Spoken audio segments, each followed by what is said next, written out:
But this is something I find fascinating, where he's attempting to convert Bill Maher live. I do admit there are things in the universe I don't understand. Okay. But my response to that is not to make up silly stories. That's the view. And it's like, the actual history is totally not that. The actual history is Christians were on the cutting edge of most of these. Ruslan. What people sometimes don't know about Stephen Colbert, and I'm going to get into more reaction content. He actually has a video of him debating Bart Ehrman, the leading textual critic of the New Testament, who was atheist agnostic.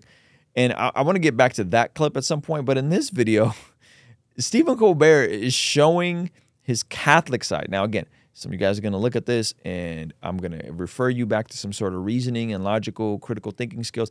This is not an endorsement of everything Stephen Colbert says or does, or all of his politics, or all of his views. But this is something I find fascinating, where he's attempting to convert Bill Maher live on his show, The Late Show.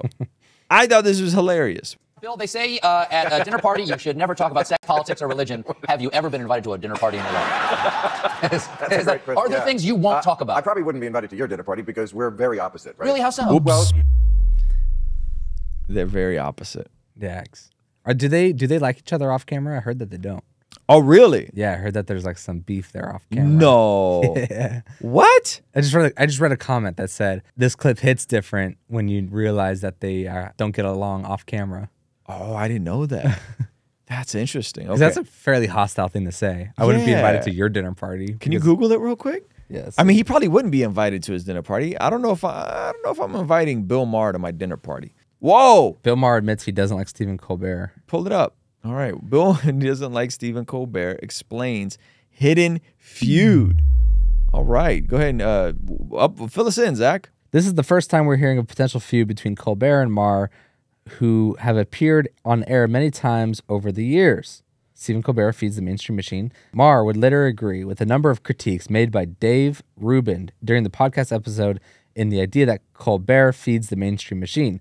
Bill Maher has never been a regular guest on television's traditional late-night shows, and by the looks of things, doesn't seem too interested in maintaining close relationships with the current lineup of hosts. Maher continues to champion former Tonight Show host Jay Leno, who found himself in quite the controversy with Conan O'Brien many years ago. As for why Maher has developed a feud with late night shows Stephen Colbert, it's very possibly the two have lost their common ground after the pandemic. Okay, so it probably wasn't around the time the clip we're watching. Maher continues to be a skeptic of the past vid restrictions, including lockdowns and jab regulations. Colbert was openly critical of nearly any pandemic skepticism, often mocking associated attitudes. Last year, Maher admitted his relationship with Howard Stern had fallen apart over opposing views on the virus pandemic. It's very possible a similar scenario occurred with Colbert. Okay. So kind of unrelated to this. Well, but. I mean, listen, I'm agreeing more with Bill Maher on that. Like, if you can't critically challenge or think through any of this stuff, I mean, we saw what happened with them, you know, a bunch of agencies coming out admitting that it was more than likely a lab leak thing and not the wet market, which at one point folks were full on getting kicked off of social media for suggesting that, reporters and really wild stuff. So that there was a time where you couldn't disagree with the specific bung. Just because it wasn't the mainstream narrative. And how dismissive they were. Of anyone who had a different opinion. Like, this is so blatantly misinformation, you're banned. And it's like, comes out just true. You're like, well, now you guys just had a view. And this is how people get radicalized. This is how people get radicalized. Because you want discourse around something, and then the suppression of any discourse around it, and then that thing ends up being seemingly right. And then people go, well, then they jump all the way out the window. Then they go, well, they are trying to kill you with the bang bang. They are trying to kill you with, you know what I mean? And it's like, whoa, no. Just because they were wrong about this doesn't mean that that there's a mass global conspiracy to wipe out everybody, right? Look up died suddenly. Go ahead. Okay. Like, how are we opposite? Really? You're married and religious? Yeah, I'm married and I give religion a shot. Yeah, I give it a shot. Oh, I thought you were a practicing Catholic. I am, doesn't mean I'm good at it. That's funny. I'm not, honest to God. God, I suck. I suck as a Catholic. Doesn't mean I don't keep going to church. You were raised Catholic, right? I was raised Catholic. Come on back, Bill. Pause it. So what I think That's it's funny. interesting that Come on back, come Bill. on back. I think it's interesting that he acknowledges that he's a practicing Catholic, yet he acknowledges that he's terrible at it. Yeah. He's like, I'm practicing. I'm just not getting better. I'm just not getting better at it. I'm practicing. Hey, you want to see something crazy? 67% of the people who watch this channel are not subscribed. Do me a quick favor, make sure you hit that subscribe button so you stay up to date on all the videos here on the Blessed God Studios channel. I think that's profoundly humble of him. Yeah. You know, like to acknowledge that, like, yes, I do this thing. And again, this is, please miss me with so you're saying, no, I'm not endorsing everything he's ever done or ever said. I'm not endorsing all Catholic theology. That's not what I'm doing. But I do think it's awesome that he is open about the fact that, one, he is practicing, but that he's not very good at it. Why do I kind of feel like a skeptic, though, in that situation? What you mean? And I see it as like an out. Like that's his out to be like, oh, I don't agree with everything they teach, Yep. you know, when it comes to mainstream narratives. Sure. You know what I'm saying? Yep. Like it's like, yeah, I'm you know, I love God and Jesus, but Yeah, you know, I mean, that's a good point. like it's kind of an easy position to take. Is Yeah. like, I'm not that good at it. And everyone's like, okay, cool. He's like a cool Catholic. Yeah, I think when you see the handful of priests that like denied Nancy Pelosi communion, you know what I mean? And I think the same thing happened to Biden, I believe, because of Yeah. their choice, their position on the unborn. Mm-hmm. I think that's, maybe he's kind of hinting at that, or I think he might just be trying to be funny. Yeah. But there's a lot of folks that are like, they're Catholic, but like, I mean, the Catholic Church is super duper pro-life. Like Uber duper. uber duper. Go watch the podcast with Trent Horn. Yeah, watch our podcast with Trent Horn. They're super duper pro-life. So let's jump back into it. The door is always open. Golden ticket right before you. All you have to do is humble yourself before the presence of the Lord. Admit there are things greater than you in the universe that you do not understand, and salvation awaits you. Take Pascal's wager. If you're wrong, you're an idiot. But if I'm right, you're going to hell. Pause it. So it's interesting he references Pascal's wager and attempts to actually make like A good kind of an argument. argument right Yeah. here, right? Now, the part that is kind of trash is that he doesn't say anything about sin, he doesn't say anything about Jesus, he doesn't say anything about the cross, he doesn't say anything about faith. He just something outside of the universe greater than you. Yeah. And then is like, oh yeah, Pascal's wager, which is, you know, Pascal's wager I think is a really good philosophical argument for why someone should believe in God.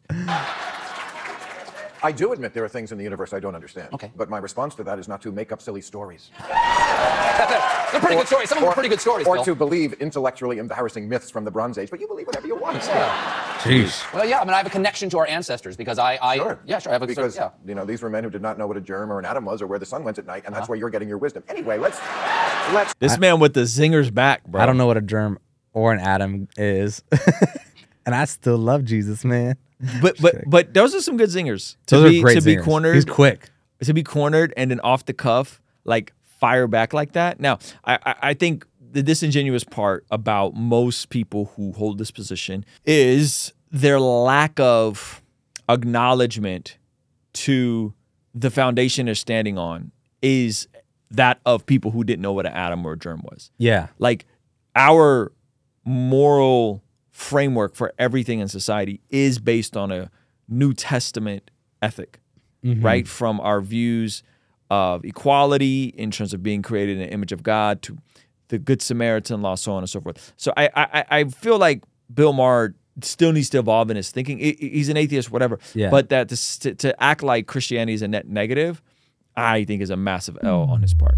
Yeah. Yeah. And to act like the discovery of non-related scientific findings affects the previous generation's intellectual, like their IQ, essentially, their ability to understand, it is essentially saying if we find out more stuff in the next 600 years, that the atheist would have to say, if we find out more stuff in 600 years, my views on God, my views on there not being a God are as dumb as, you know what I'm saying? It's like this idea that like, Oh, I see. Because we're going to get more information. yeah, you find out more scientific findings, so that makes these people from old time really stupid. When it's like, nah, they were really smart for their time. Yep.